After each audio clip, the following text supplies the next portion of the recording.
Hello everyone, my name is Seth, and today I'm going to give you my review of 28 Years Later.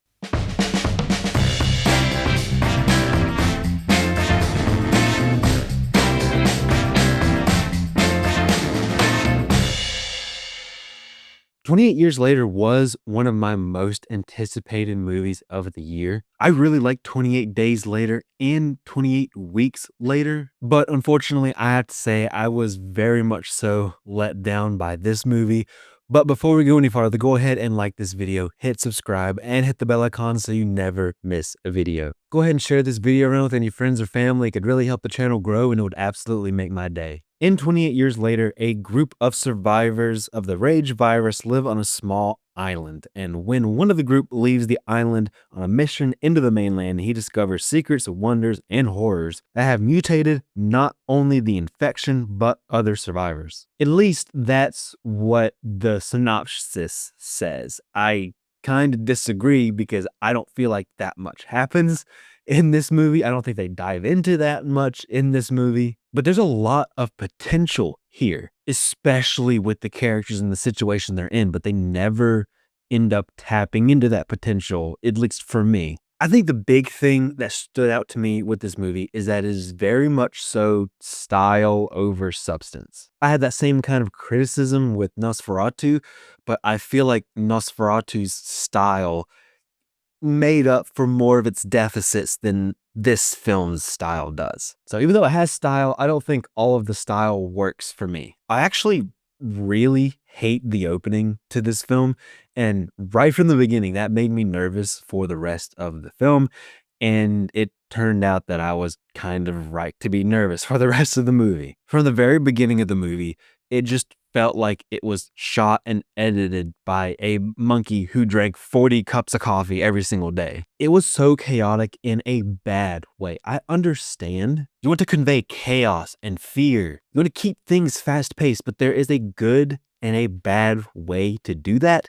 And here, I think they chose every single bad way possible. I think the beginning 5 minutes maybe of the film is a very good encapsulation of how the rest of the film is going to be, because nothing really got too much better in terms of like the editing and pacing and direction for the rest of the film. Like, hey, it's okay to linger on a shot. You don't have to cut to something else every 5 seconds or less. You can take time and let the movie breathe.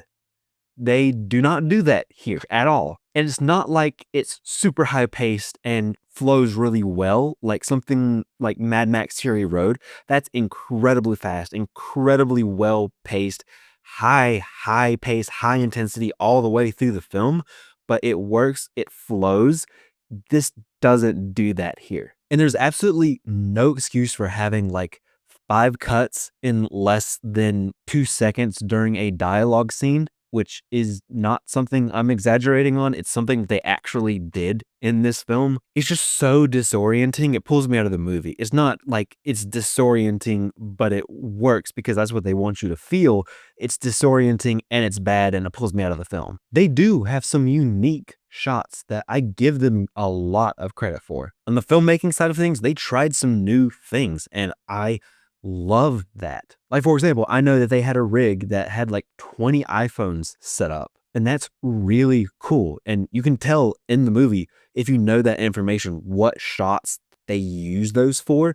And it, I think, kind of works. So some of their creativity works amazingly well. Some shots are so creative and honestly kind of incredible, but then there are some shots that they try that just don't work at all. But even the shots that don't work, you could tell that they're being very creative with it. So even though it doesn't work, I'm glad they at least tried something new. I also have to mention that I really love the color grading in this film. I don't always talk about the color unless it's something that really stands out to me one way or another, but it's very good here. I love how the green of the grass or the red of the blood just really pops in certain scenes. There's some really pretty bursts of purple and some flowers in a few scenes. It's just really pretty and it stands out. This film overall does have a unique look, and I think it's pretty impressive. They still have some scenes that are a little bit more gray, a little bit more dull, but it still sticks to the same tone of the rest of the film, and so it really makes a difference whenever we get those pops of color. Sticking with some of the technical stuff, I think some of the audio is just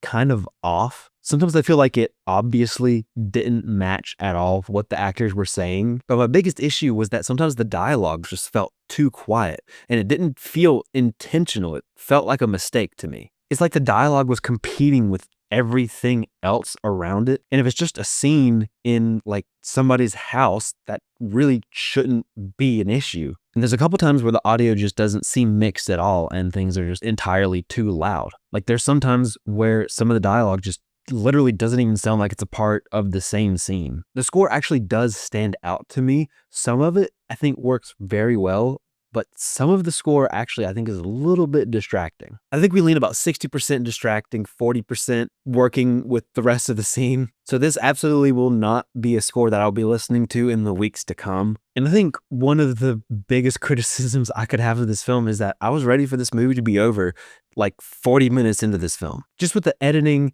and the pacing, this film was just so over-simulating and draining. I just got tired of watching this movie, and that's definitely not what you want. They don't even get into what is supposed to be the meat of this movie until we're about halfway through, maybe a little bit past the halfway point. Literally, the story finally starts to pick up a little bit, and I pause the film, and we're just about like halfway through. But even when I feel like we're finally starting to get going, the story still just continues and decides to meander. I feel like there's nothing really happening. And there's also a bit toward the end of the film, I'm not going to spoil anything, but for me, it is so out of left field. It doesn't fit the tone of the movie at all. I also feel like they do, honestly, a pretty horrible job of building tension. I think part of it is just the overly frantic and confusing editing style. But the trailers show this tense and creepy, but still action-oriented film. But not once did I ever feel tense. Not once did I ever feel creeped out by anything in this film. And they don't really do anything to make you care about the characters. It's not the actors' fault. The actors do a good job delivering the lines,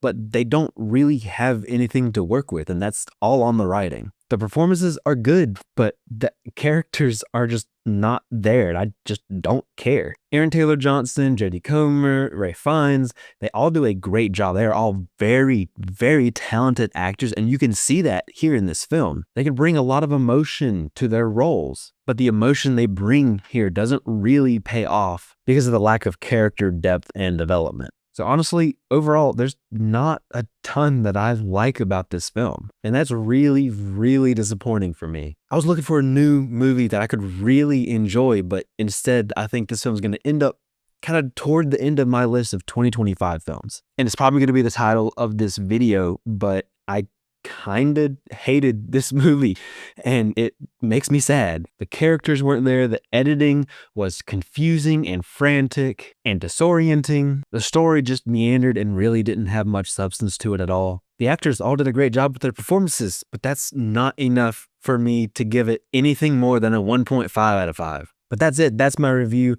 of 28 Years Later. Have you seen this film? Let me know what you thought in the comment section down below. Do you have a completely different perspective on it than I do? Let me know. I'd love to hear your thoughts. Thank you so much for watching. I really appreciate it. Don't forget to like this video, hit subscribe, and hit the bell icon so you never miss a video. You can follow me on social media pretty much anywhere at CinemaSeth, and I'll see you next time.